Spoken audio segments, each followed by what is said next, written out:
ചേട്ടന്റെ കത്ത്. Peer group എന്ന വ്യാജതയും. പ്രിയ DCL കൂട്ടുകാരെ, ആലുവയിൽ അയൽപക്കത്തുള്ള തന്റെ കൂട്ടുകാരിയുടെ വീട്ടിൽ നിന്ന് പുസ്തകം വാങ്ങാനാണ് 12 വയസ്സുകാരിയായ ആ മകൾ അമ്മയോട് ഫോൺ വാങ്ങി രാത്രി 8:30 കഴിഞ്ഞപ്പോൾ ഒറ്റയ്ക്ക് വീടിന് പുറത്തിറങ്ങിയത്.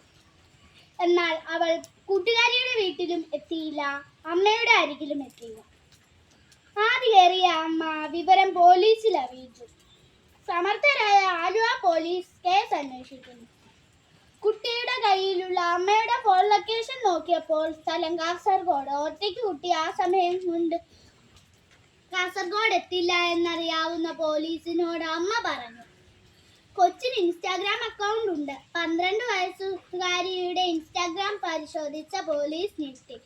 ചെറായി ബീച്ചിൽ ഐസ്ക്രീം കച്ചവടം നടത്തുന്ന 26 വയസ്സുള്ള കൊല്ലംകാരനുമായി 12 വയസ്സുകാരിയുടെ ചാറ്റിംഗ് കണ്ട പോലീസ് പോലും അന്തം വിട്ടു. ജാഗ്രതയോടെ കുട്ടിയെ കണ്ടെത്താൻ ആലുവ പോലീസ് സ്വന്തം വാഹനത്തിൽ യാത്ര ആരംഭിച്ചു. ആലുവ, കാസർഗോഡ്, മംഗലാപുരം, ഗോവ വഴി മുംബൈയിലെ ധാരാവി, അവിടെ നിന്നും ഡൽഹിക്ക് പോകും വഴി പൂനെ റെയിൽവേ സ്റ്റേഷനിൽ വെച്ച് കൊച്ചിനെയും ബെസ്റ്റിയെയും പോലീസ് പൊക്കി.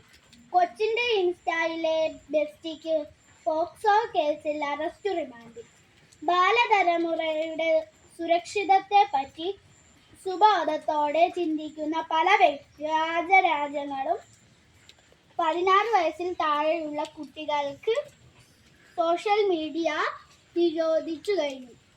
Australia, Brazil, UK, Indonesia, Malaysia തുടങ്ങിയ രാജ്യങ്ങൾ 2025 മുതൽ കുട്ടികളുടെ ഓൺലൈൻ ഉപയോഗം, സ്ക്രീൻ ടൈം, സോഷ്യൽ മീഡിയ അക്കൗണ്ടുകൾ എന്നിവ നിരോധിക്കുകയും ചെയ്തു. ആ രാജ്യങ്ങളെല്ലാം ബുദ്ധിവികാസം പ്രാപിക്കാത്തവരാണോ?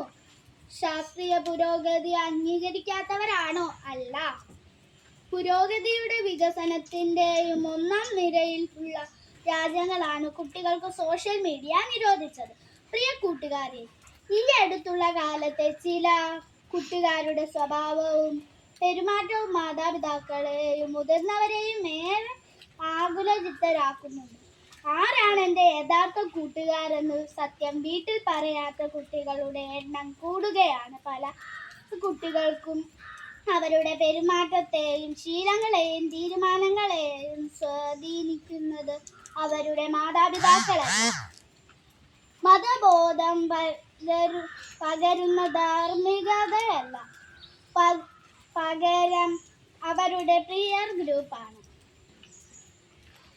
സമപ്രായക്കാരായ കൂട്ടുകാരാണ് പല കുട്ടികളുടെയും ദൈവങ്ങൾ. മുമ്പ് മാതാപിതാക്കൾ പറയുന്നത് ദൈവം പറയുന്നത് പോലെ മക്കൾ കേട്ടിരുന്നു. ഇന്ന് പിയർ ഗ്രൂപ്പാണ് പലരുടെയും ദൈവം. സോഷ്യൽ മീഡിയയാണ് ദൈവം.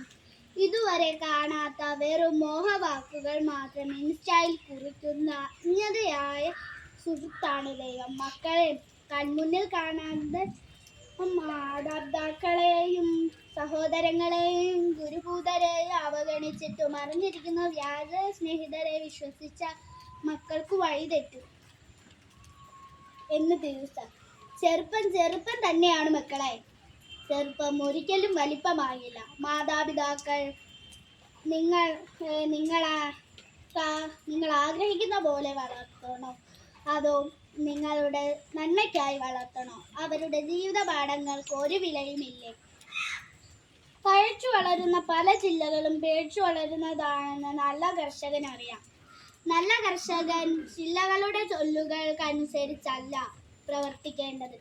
ഫലം കായ്ക്കാത്ത ചില്ലകൾ വെട്ടി ദൂരെ എറിയണം. അതുപോലെ മക്കളുടെ ചീത്ത ശീലങ്ങളും ഉപേക്ഷിക്കാൻ മാതാപിതാക്കൾ പറയുമ്പോൾ മക്കൾ അവ ഉപേക്ഷിക്കണം.